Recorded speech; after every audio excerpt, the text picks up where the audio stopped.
இந்த ஆண்டு நம்முடைய மதிப்பிற்குரிய திரைப்பட நாயகர் நாசர் அவர்களுக்கு கலைஞர் விருது வழங்குறதில் நான் மிகுந்த மகிழ்ச்சி அடைகிறேன்.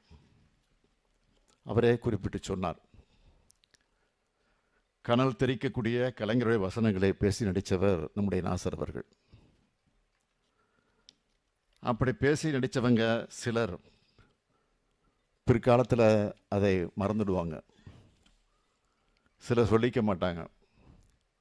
ஆனால் கலைஞருடைய வசனங்களைத்தான் பேச்சு போட்டி, நாடக போட்டி, இப்படி பல போட்டிகளில் பங்கேற்று உரையாற்றி பரிசு வாங்கினேன் என்றும் 1984ஆம் ஆண்டு சினிமா வாய்ப்பு தேடி சென்னைக்கு வந்த பல சினிமா கம்பெனிகளில் கலைஞருடைய பராசக்தி வசனத்தை பேசித்தான் நடிகனாகக்கூடிய வாய்ப்பு கிடைச்சது என்று பல மேடைகளில் சொன்னவர் நம்முடைய நாசர் அவர்கள்.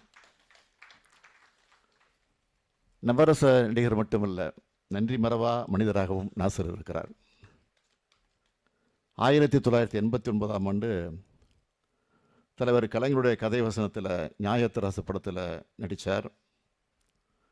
நாசர் அவர்கள் பெரிய நடிகராக வளர்ந்த பிறகு அவரை குறிப்பிட்டு சொன்னார், தென்பாண்டி சிங்கம் எங்கள் தொலைக்காட்சி தொடரில் நடிக்கணும்னு கலைஞர் அவர்கள் அழைப்பு விடுத்தப்போ, பொதுவாக சினிமாவில் பிஸியாக இருக்கிறவங்க டிவி சீரியலில் நடிக்க விரும்ப மாட்டாங்க, வரமாட்டாங்க. ஆனால் துணிச்சலாக வந்து அந்த தொலைக்காட்சியிலே தொடரிலே நடித்தவர் தான் நம்முடைய நாசர் அவர்கள்.